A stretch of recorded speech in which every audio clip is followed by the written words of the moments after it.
చిన్న ప్రమాదం జరిగినా ఇప్పుడు శిక్షించే విధానంలో చాలా తేడా వచ్చింది. ఇంతకుముందు ఉన్న చట్టాలకి ఇప్పుడు వచ్చిన కొత్త చట్టాల్లో మార్పు ఏంటంటే, అంతకుముందేమో ఐపీసీ అని ఉండేది, ఇండియన్ పీనల్ కోడ్ అనేది ఉంది. ఇప్పుడు దాన్ని తీసేసి దాని స్థానంలో భారత న్యాయ సంహిత అని చట్టం వచ్చింది. ఈ బిఎన్ఎస్ ప్రకారం ఏంటంటే, ఈ యాక్సిడెంట్ కనుక జరిగితే డ్రైవర్ని శిక్షిస్తేనే కేసులు తగ్గుతాయనే ఆలోచనతో కేంద్ర ప్రభుత్వం చట్టం తెచ్చింది. ప్రతి 19 నిమిషాలకి దేశంలో ఒక యాక్సిడెంట్ చనిపోతున్నారు. దీనికి కారణం డ్రైవర్లే అని ప్రభుత్వం ఆరోపణ చేస్తుంది. దీన్ని మనం ఖండిస్తున్నాం. ఏ డ్రైవర్ కూడా కావాలని యాక్సిడెంట్ చేయడు. యాక్సిడెంట్ చేసే ఉద్దేశం డ్రైవర్కు ఉండదు. ఉంటే తను కూడా చనిపోతాడు. కాబట్టి ప్రాణాలు తెగించి ఉన్న బుద్ధి చంపాలని సంతోషంతో చేయడు. యాక్సిడెంట్ జరగడానికి కారణం రోడ్డు బాగలేకపోయినా జరుగుతుంది, బండిలో బ్రేక్ ఫెయిల్ అయినా జరుగుతుంది, ఎదుటో రాంగ్ రూట్లో వచ్చినా జరుగుతుంది. కొన్ని సందర్భాల్లో ఎవరైనా తాగి చేసి అయితే కావాలని కొన్ని జరుగుంటాయి తప్ప దాని పేరుతో డ్రైవర్లను శిక్షించడం అన్యాయం అని చెప్తున్నారు. దీంట్లో ఇంతకుముందుకు ఇప్పటికి తేడా ఏంటంటే, బిఎన్ఎస్ భారత న్యాయ సంహిత సెక్షన్ 106లో క్లాజ్ 1 క్లాజ్ 2లో ఏం పెట్టిందంటే, డ్రైవరు యాక్సిడెంట్ కనుక జరిగితే ఇంతకుముందేమో 1500 ఫైన్ ఉండేది. ఇప్పుడు 7 నుంచి 10 లక్షలకు పెంచింది ఫైన్. ఒక డ్రైవర్ యాక్సిడెంట్ చేస్తే మినిమం 7 లక్షలు ఫైన్ కట్టాలనేది పెట్టారు.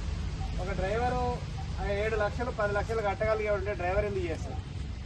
ఓనర్ అనేది చిన్న చిన్న ఒక 4 రోజులు చేసిన తర్వాత ఆ కిస్తీలు కట్టుకోవడం కోసం బండి తీసుకుని వాళ్ళే ఓనర్లు వాళ్ళే డ్రైవర్లు తప్ప పెద్ద ఆసాములు కొన్ని 100 మంది డ్రైవర్లు పెట్టుకునే వ్యవస్థ మన దగ్గర లేదు.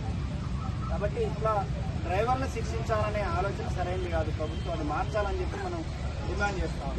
మరి 7 లక్షలు కట్టగలిగే వాళ్ళు ఎంతమంది? మేమంతా ఇప్పుడు మన ట్రాన్స్పోర్ట్ దేశవ్యాప్తంగా మీటింగ్ జరిగింది. గతంలో కేరళలో జరిగినప్పుడు మన జిల్లా నుంచి హాజరైనని, మధ్య పశ్చిమ బెంగాల్ కలకత్తాలో జరిగినప్పుడు కూడా హాజరైంది. అక్కడ కూడా చర్చించింది ఏంటంటే, డ్రైవర్లని శిక్షించడం అనేది సరైనది కాదు. ఇప్పుడు ఒక రకంగా ఇన్సూరెన్స్ కంపెనీలని కాపాడడం కోసం డ్రైవర్లకు శిక్ష చేసే పరిస్థితి ఉన్నది. 10 సంవత్సరాలు జైలు శిక్ష కూడా పెంచింది డ్రైవర్లకు. ఇప్పుడు ఏమైందనంటే, ఇంతకుముందు జరిగే నేరాలు ఇప్పుడు పెరుగుతాయి. ఉదాహరణకి రోడెమ్మడి పోతుంటే వాడు యాక్సిడెంట్ అయిందనుకో, కాలో చేయి ఇరిగితే వాడు వెళ్ళిపోతే బండి తీసుకున్న భక్తులు. కానీ ఇప్పుడు ఏమవుతుందంటే, వీరు కనుక పొరపాటున నా సాక్ష్యం చెప్తే నేను 10 ఏళ్ళు జైలు ఉండాలి, 7 లక్షలు కూడా వెనక మళ్ళీ వచ్చి మొత్తం కొనుగోలు లేకుండా చేసిపోయే ప్రమాదం ఉంది. ట్రాన్స్పోర్ట్ డ్రైవర్లు పెద్ద పెద్ద ట్రక్కులకు సంబంధించి జరుగుతుంది.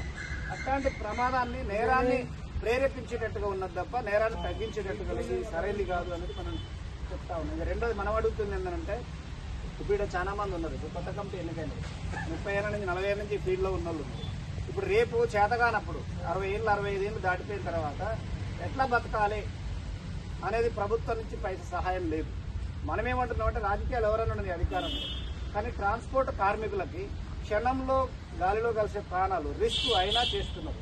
ఇప్పుడు మనం చేస్తున్నది కేవలం మన కోసమే కాదు, ప్రభుత్వానికి కూడా. ఇవాళ ట్రాన్స్పోర్ట్ డ్రైవర్ల ద్వారా, పెట్రోల్ డీజిల్ ద్వారా, ఇప్పుడు మనం డీజిల్ పెట్రోల్ పైన సెంట్రల్ గవర్నమెంట్ స్టేట్ గవర్నమెంట్ కలిసి 70 రూపాయలు ట్యాక్స్ వసూలు చేస్తుంది. 100లో 70 రూపాయలు కమిషన్ పోతుంది వాళ్ళకి.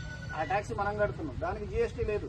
నువ్వు కొన్న డ్రైవర్కి జీఎస్టీ ఉంటుంది, పెన్నుకు జీఎస్టీ ఉంటుంది, కానీ పెట్రోల్ డీజిల్కి లేదు. జీఎస్టీ పెడితే 18 రూపాయలే కట్టాలి 100కి. కానీ పెట్రోల్ డీజిల్కి 72 రూపాయలు వసూలు చేస్తుంది.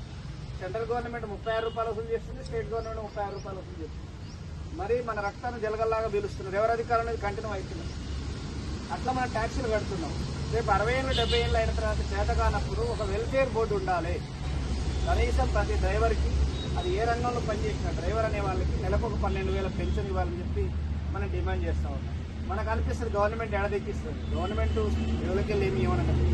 మనం వాడుతున్న ప్రతి వాహనానికి సంబంధించి ఇప్పుడు ట్రాక్టర్ నీకు వచ్చిందంటే ఇన్సూరెన్స్, రోడ్డు ట్యాక్స్ ప్రతిదీ కడుతూనే ఉన్నాం. అగ్రికల్చర్స్ అయితే అగ్రికల్చర్ పర్పస్లో కడుతూనే ఉన్నాం. అడ్డగోలుగా రేట్లు పడుతున్నాయి. ఏదన్నా మనకు సంబంధించిన లైసెన్స్ నుంచి మొదలు పెడితే బండ్లో వచ్చే పెట్రోల్, బైక్ పోసి దీంట్లో వచ్చే డీజిల్ నుంచి ప్రతిదానికి ట్యాక్స్ కడుతున్నాం. మన ద్వారా గవర్నమెంట్కి ఆదాయం వస్తున్నది. కాబట్టి ఆ వచ్చే ఆదాయంలోకి వెళ్ళి మా సంక్షేమానికి ఖర్చు పెట్టమని చెప్పి మనం all India road transport workers federation AIRTWF దేశవ్యాప్తంగా దాని తరఫున డిమాండ్ చేస్తూ ఉన్నాం. ఇప్పుడు కేరళలో అక్కడ క్యాబ్ నడుపుతున్న వాళ్ళు, మీరు హైదరాబాద్ పోతే ఊబర్ ఇట్లాంటివి తోలితే పోతుంటారు ఆటోలు అలాగిట.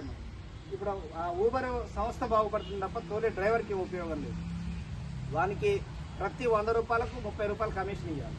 అదే కేరళ గవర్నమెంటే స్టార్ట్ చేసింది. కేవలం 8 రూపాయలు, 30 రూపాయలు కాదు 8 రూపాయలు, 100కి 8 తీసుకుంటుంది.